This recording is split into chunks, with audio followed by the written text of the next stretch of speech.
السلام عليكم، مرحبا بكم معايا في فيديو جديد وفي وصفة جديدة. نتمنى كامل تكونوا بألف خير وبصحة وسلامة وانتم تتبعوا في فيديو تاع نهار اليوم.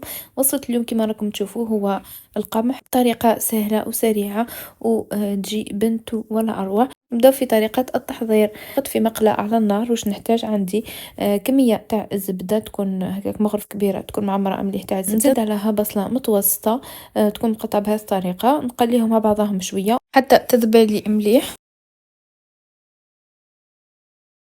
ومن بعد نحط عليهم الفلفل الأخضر اللي يكون مقطع بهذه الطريقة، يعني يكون قطع صغيرة هو والبصل. نقليهم بيان مع بعضهم.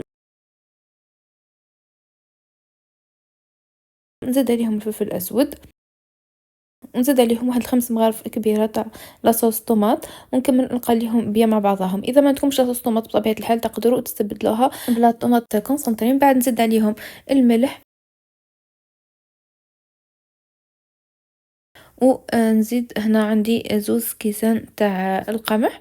نخلطهم كلش مع بعضهم، نخليهم يتقلاو لي هكا شويه مع بعضهم كما راكم تشوفوا هكا باه يدوا من نكهه بعضهم، ويتبنى لي هذاك القمح بالقو تاع البصل والفلفل.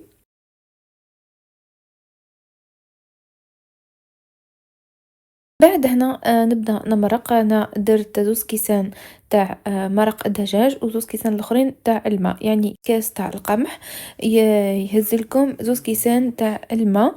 وهذه هي، يعني انا درت 2 كيسان تاع القمح يعني رفد لي 4 كيسان تاع الماء. كيسان تاع درت مرق الدجاج و2 كيسان تاع الماء العادي، يعني كل واحد باش يحب يمرق. نخليهم حتى يطيبوا لي مليح، نقص عليهم النار بطبيعه الحال ونخليهم يطيبوا، يعني ما تغلقوش عليهم من فوق هكا باه ما يعني باه ما يتعجن لكمش.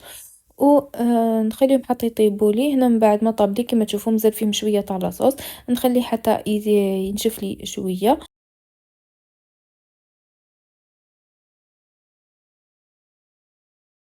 وهنا من بعد ما نشف لي فوالا، هنا كما تشوفوا النتيجه تاعو يجي ولا اروع، يجي بنين. تشوفوا كما الحبات يعني ما همش متلاصقين، يطيب كل حبه وحدها.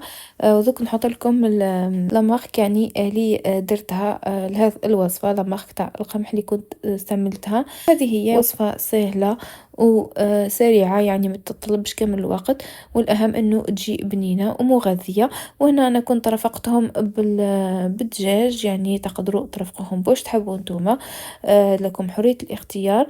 هذه هي يعني وصفة متكاملة. نتمنى ان وصفتنا اليوم تكون نالت اعجابكم. ما تنسوش انكم تشاركوا في القناة وتضغطوا جيم لا فيديو وتبارطاجيو هذا الفيديو، ونقول لكم استنوني في وصفات جاية ان شاء الله. باي باي، تهلاو في رواحكم.